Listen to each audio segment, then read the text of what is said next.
Alright, so this video idea came about when I was watching a different video, and I'm not gonna say the name of the YouTuber or give a link to the video because it was just a very small part of what they were saying, and I'm not here to start any drama or do anything like that. I do understand what they were saying to some extent, and I do agree with it. Like, if you're paying somebody millions of dollars to create something, then yes, I think we should ask for more effort from Hollywood, because it feels like everything they do is just a reboot or a remake, and nothing that they do is original anymore. And I can understand the frustration from that standpoint. And I can understand wanting to hold yourself to a higher standard and not just wanting to do something that's incredibly cliche or that's already been done. I'm not really talking about that. When I talk about originality, it really is just like the smallest thing that you can do to make it yours. That's what I mean. So you don't have to be original. That's just the short answer. You don't have to be original because everything you do, and here's the long answer, everything you do is original simply because no one is exactly like you. And I know that's such a cliche saying in itself, that no one out there is just like you. We're all different. We're all unique. But it really is true. Now, I know that people are going to try and say that, there's so many people in this world. You probably could find someone who is exactly like you in every way and has exactly the same experiences, exactly the same upbringing, and all that stuff, and whatever they make could be exactly like yours. And that's just very disheartening that people would think that way. There could be some comfort in knowing that you can relate to somebody, across oceans, across generations even, but still there is no one who is exactly like you. So whenever you create something, whatever it is original because there is no one out there with your unique perspective on it.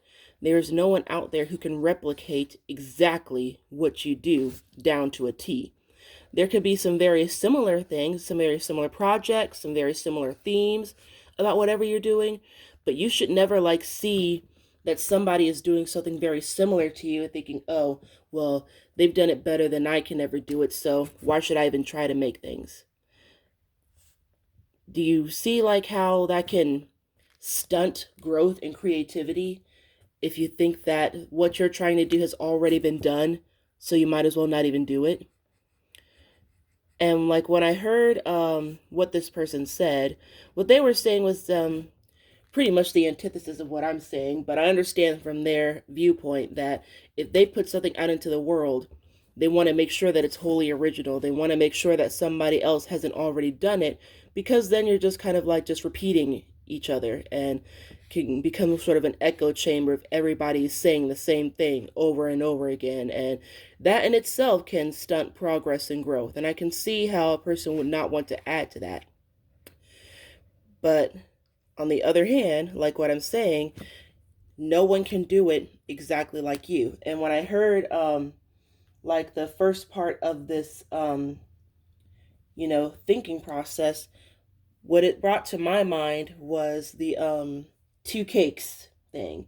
I don't know if you guys have ever seen that, but that is what I immediately thought of when I heard of this.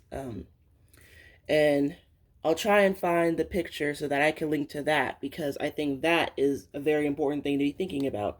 So basically, the two cakes theory, it's a little piece of artwork, and it's about, an artist. It's about from the perspective of an artist, but it's about, seeing two cakes. And first is, a person who baked a cake. They see this cake on a table that is so much grander and bigger and much more amazing. It seems like it has a whole lot of effort into it. And it's just like a generally amazing looking, three-tiered cake.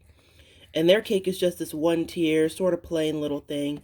And they're thinking, oh, wow, this person did such an amazing job. It's so much more better than mine. Why did I even try? But then you have this other person come up to the table who is just ready to consume cakes. They didn't make anything, they're just ready to consume. And they're thinking, oh boy, two cakes. And, to them, that's amazing that they get to have two cakes, even if they are similar. They could both be chocolate cakes, but they're both different cakes. They're both made differently by different people, and this person is just here to enjoy them. They don't care that it's, somewhat similarities between the cakes. It's just more to consume, and they can find something that they like from each of the cakes. Maybe they like the extravagant design of one cake, and it is very delicious, and they like how much work and effort was put into it, but they also like, the simple flavors of the other cake. And, that simple cake would not have gotten any recognition had it not been made. People can't, compliment you on something you didn't do. And I'll go ahead and speak to my personal experience. Sometimes I do get a little disheartened when I'm writing something and it seems to not get a whole lot of attention, or, somebody else did the same concept and it's getting a lot more love from the fans.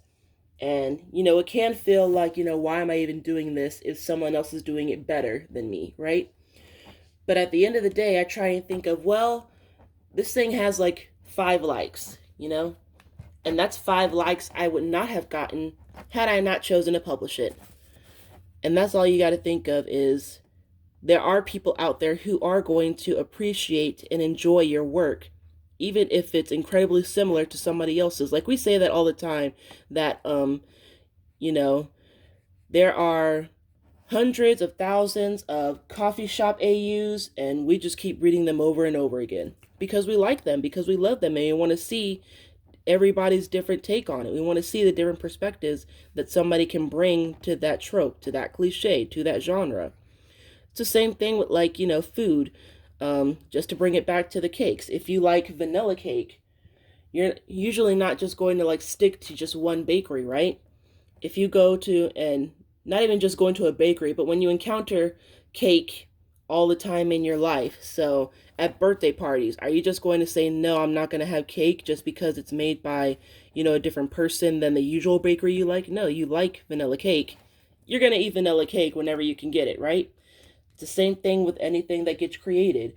If I like superhero movies, I'm going to check out different movies from different studios, It's not just going to be, oh, I only like movies from this studio for all time, forever and ever. I'm going to watch and enjoy and consume and read and eat and appreciate different works from the same lines of genre, of topics, of themes, because, there's always going to be something slightly different from each one. And I think it's important to remember that when you are creating yourself, because everything you do has your own unique touch to it.